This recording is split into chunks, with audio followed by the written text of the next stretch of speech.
अस्सलाम वालेकुम। आज जो मेरे पास मौजू है वो है ज़रब कलीम से मर्द फ़रंग। ये डॉक्टर अल्लामा मोहम्मद इकबाल की जो किताब ज़रब कलीम है उसका एक हिस्सा जो है वो औरत के नाम से जो है वो मंसूब है। उसके अंदर औरत के नाम पे उन्होंने नज़में लिखी हैं, औरत के हवाले से जो जो मसाइल थे वो हल किए हैं। तो इसका ज़ाहिरी तौर पर तो ये नज़म ऐसे दिखाई देती है कि ये कोई फरंगियों की या अंग्रेज़ों के किसी मर्द की दास्तान है, लेकिन ये ऐसा नहीं है। ये हकीकत में ये है कि मर्द फ़रंग का जो फरंगियों का जो अंग्रेज़ों का नज़रिया है और उसके बारे में उसकी एक तशरीह है। और मैंने इस मौजू को इसलिए उठाया कि आज ये हमारे माशरे का सबसे बड़ा मसला ये है कि हमने जो आज से डॉक्टर अल्लामा मोहम्मद इकबाल के दौर में उस वक्त मसला यूरोप में दरपेश था वो आज हमारे माशरे में दरपेश है। इस वजह से मैंने बहुत सारे मौजूआत को जो है वो पस पोस्ट डाल के और पस पर्दा डाल के पहले ये कोशिश की है कि इसको डिस्कस किया जाए। डॉक्टर अल्लामा मोहम्मद इकबाल जो है वो इसमें वाज़ेह करते हैं कि औरत के बारे में यूरोप की तहजीब ने क्या गलती की है और उसके नतीजे में उन्होंने क्या चीज़ देखी है।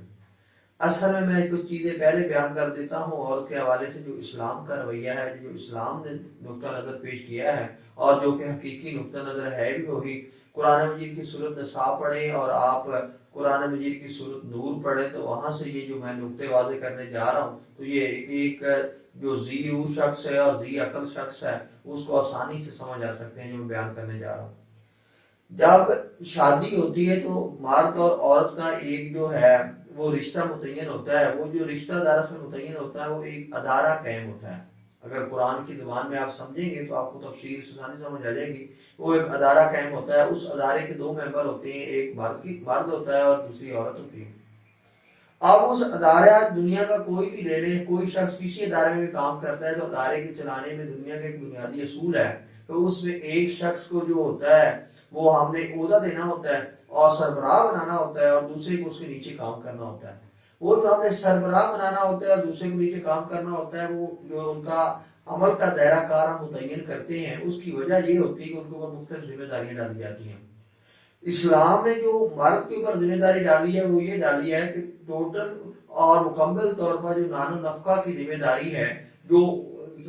उसके असबाब की जिम्मेदारी है, उसकी मैशत की जिम्मेदारी, वो सारी की सारी इस्लाम ने मर्द के ऊपर डाली है। उसकी औरत बिल्कुल जिम्मेदार नहीं है। औरत की जो जिम्मेदारियां हैं वो तीन हैं कि औरत अपनी औलाद जो है वो पैदा करेगी, औलाद की सही मानों में रख के सही तरीके से तरबियत करेगी और जो वो जिम्मेदारी डालेगी खामद पे, वो जो पैसा कमा के लाएगा उसको जायज़ तरीके से और सलीके से बच्चों की तरबियत के लिए इस्तेमाल करेगी। और तीसरी चीज़ जो औरत करेगी वो ये करेगी कि औरत अपनी असमत की, अपनी इज्जत की जो है वो मर्द के ना होते हुए और मर्द की मौजूदगी में भी हिफाजत करेगी। तो ये तीन दर्जे में कुरान ने औरत का जो मकाम है वो बयान किया है। आप डॉक्टर इकबाल कहते हैं कि 1000 बार हकीमों ने इसको सुलझाया मगर ये मसला है जद रहा वहीं का वहीं। डॉक्टर अल्लामा इकबाल कहते हैं कि जो फरंगियों के हकीम थे और जो हुक्मा थे और जो फलसफी थे, उन्होंने इस जो औरत का मसला था, औरत का जो मकाम था, जो औरत की हैसियत थी, उसको 1000 बार कोशिश की है कि सुलझाया जाए, लेकिन उस मसले को वो सुलझा नहीं सके। अल्लामा इकबाल कहता है कि उसकी वजह ये बनी है कि उन्होंने जो औरत की सही हैसियत है और औरत का जो सही मकाम है वो मुतय्यन करने में गलती की है। उनको ये भी नहीं पता था कि औरत का असल मकाम और असल हैसियत क्या है। वो हर दफा औरत की हैसियत मुतय्यन करने में गलती करते रहे और जब वो गलती करते रहे तो वो 100 बार सुलझाने के बावजूद भी किसी नतीजे पे नहीं पहुंचे। कसूर जन का नहीं है कुछ इस खराबी में, गवाह इसकी शराफत पे है वह परवीन।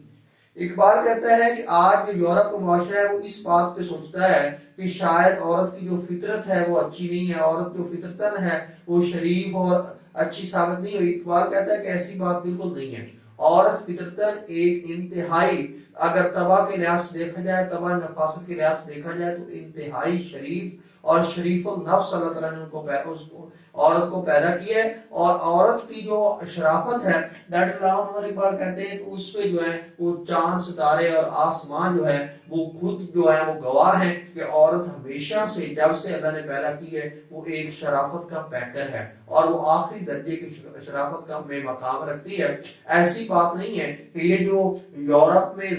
शर फैला है और यूरोप में आज औरत की वजह से جو ہے وہ معاشرہ تباہ و برباد اور فساد بن کے رہ گیا ہے، اس کی وجہ عورت کی فطرت نہیں ہے، عورت نہیں ہے، اس کی وجہ یہ ہے کہ فرنگیوں نے اور انگریزوں نے اور اہل یورپ نے عورت کا وہ مقام متعین نہیں کیا، وہ حیثیت متعین نہیں کی جو اس کی اصل میں تھی۔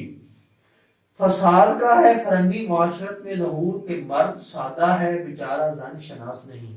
اقبال نے وہ آخری نقطہ بیان کر ہی دیا ہے کہ اقبال کہتے ہیں کہ آج کل جو فرنگیوں کا معاشرہ ہے وہاں فساد برپا ہو گیا ہے عورت کی وجہ سے۔ اس کی وجہ یہ ہے کہ جو عورت کا اصل مقام ہے وہ گھر ہے، وہ گھر میں رہتے ہوئے بچوں کو پیدا کرے گی، پھر بچوں کی تربیت کرے گی، پھر بچوں کی تربیت کرنے کے ساتھ ساتھ جو اس کا خامن کما کے لائے گا، جو بھی اس کو جو مرد کی صورت میں جو بھی کما کے لائے گا اس کو صحیح سلیقے سے استعمال کرے گی، اور صحیح سلیقے سے استعمال کرنے کے بعد اپنی عصمت کی اپنی عزت کی حفاظت کرے گی۔ لیکن اہل یورپ نے یہ سمجھا ہے کہ عورت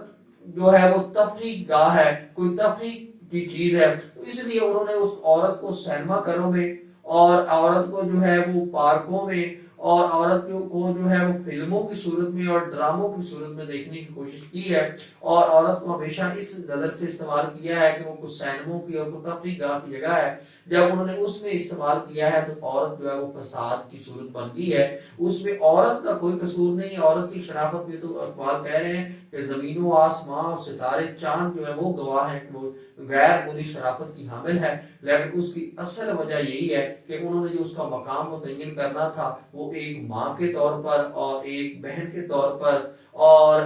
اپنے ہر مقدس رشتے کے طور پر متعین کرنا تھا، لیکن انہوں نے اس صورت میں نہیں کیا، اور انہوں نے بیوی کی صورت میں، ماں کی صورت میں، بہن کی صورت میں متعین نہیں کیا، انہوں نے ایک تفریح گاہ کے طور پر سینما ہال میں اور فلم نگاری میں اور ڈراموں میں اور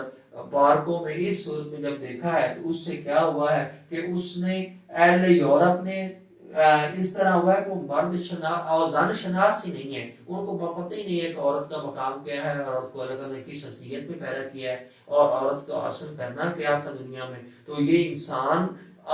کو اگر نعمتوں کے لحاظ سے دیکھا جائے تو اللہ تعالیٰ نے عورت اور مرد کو برابر پیدا کیا ہے۔ اللہ تعالیٰ نے جتنی نعمتیں مرد کو عطا کی ہیں، جتنے حقوق مرد کو دیے ہیں، اتنے ہی عورت کو دیے ہیں، لیکن جب عورت اور مرد کا ایک رشتہ متعین ہوتا ہے، وہ ادارہ قائم ہوتا ہے، تو اس کے لیے جو عمل کا دائرہ کار متعین کیا گیا ہے تو وہ اس کے لحاظ سے مرد کو جو ہے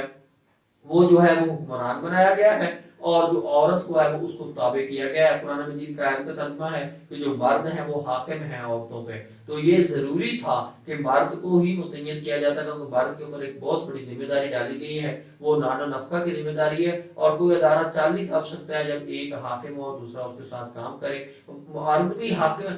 بھی حاکم بن سکتی تھی، لیکن اس کی ذمہ داری اس پہ وہ نہیں ڈالی جا سکتی تھی جو مرد نے اٹھائی ہے، کیونکہ عورت کی ذمہ داری گھر میں ہے، تو اس لیے اس وجہ سے اس کانٹیکسٹ میں دیکھا جائے تو قرآن جو ہے وہ متعین کر رہا ہے، مرد کو حاکم متعین کر رہا ہے۔ باقی اگر کوئی مجھ سے کسی طرح سے پوچھے گا تو میں ہر چیز واضح کر دوں گا کہ نعمتوں کے لحاظ سے اللہ تعالیٰ نے مرد و عورت کو جو ہے وہ بالکل برابر رکھا ہے۔ انشاءاللہ کل ایک نئی نظم کے ساتھ حاضر ہوں گا۔ جزاک اللہ، بہت شکریہ، اللہ۔